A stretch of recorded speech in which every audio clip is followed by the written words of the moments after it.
Mapagpalang araw po sa ating lahat. Ang aking pong bahagi ngayon ay mula sa aklat ng Levitico, Kabanata 15, talata 1 hanggang 8. Iba't ibang karumihan ng katawan.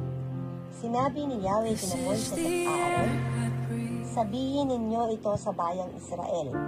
Ang sino mang lalaking may ulo ay ituturing na marumi.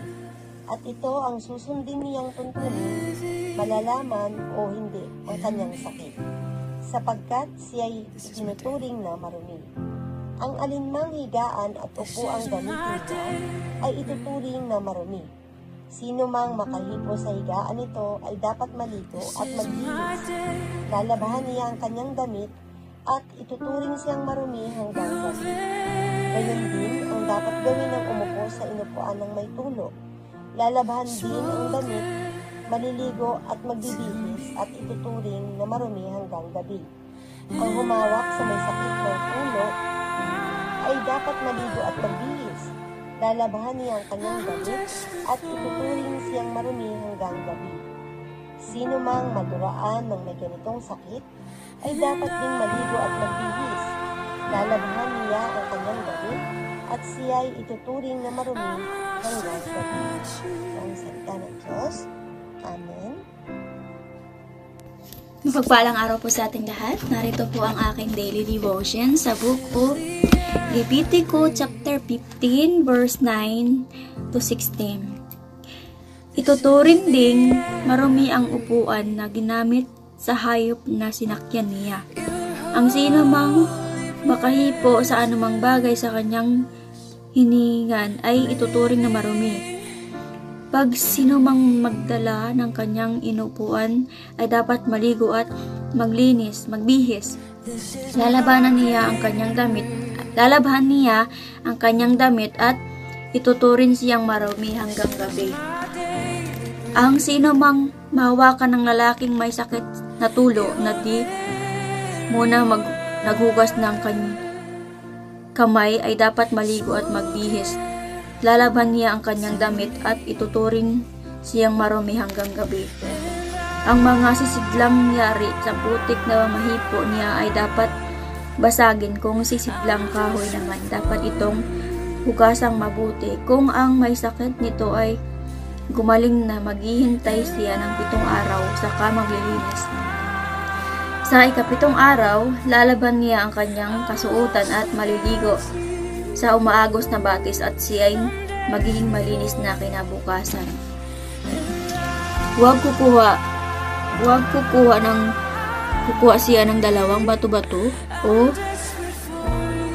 kamay 2 kalapati at dadalhin niya sa harapan ni Yahweh sa may pintuan ng tuldang tipanan.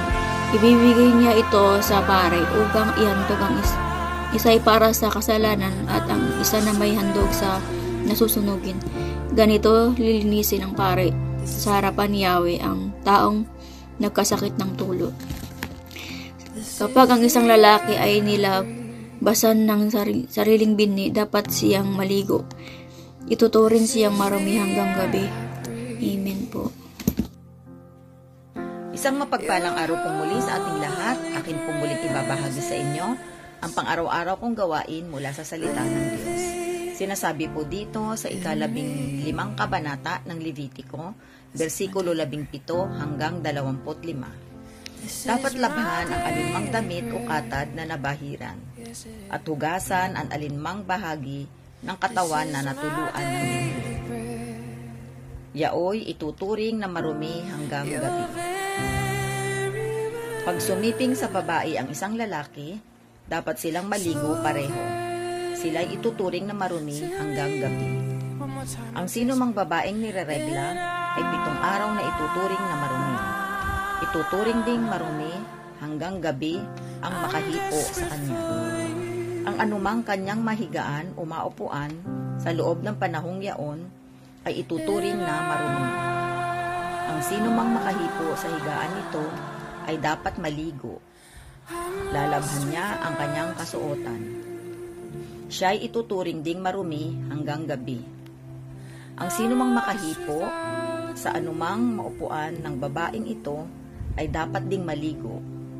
Lalabhan niya ang kanyang damit at ituturing siyang marumi hanggang gabi. Ang makahipo ng anumang nasa hinigaan o inupuan ng babaeng iyon ay ituturing na marumi hanggang gabi. Pag sumiping sa babaeng may regla ang sino mang lalaki, 7 araw itong ituturing na marumi. Anumang kanyang mahigan ay ituturing na marumi rin. Kung ang sino mang babae ay dinugo sa di kapanahunan o lumampas kaya sa takdang panahon, ang pagdating nito, ituturing siyang marumi habang siya'y dinudugo tulad ng siya'y nireregla. Ito po ang mga salita ng Diyos. Papuri po sa Diyos.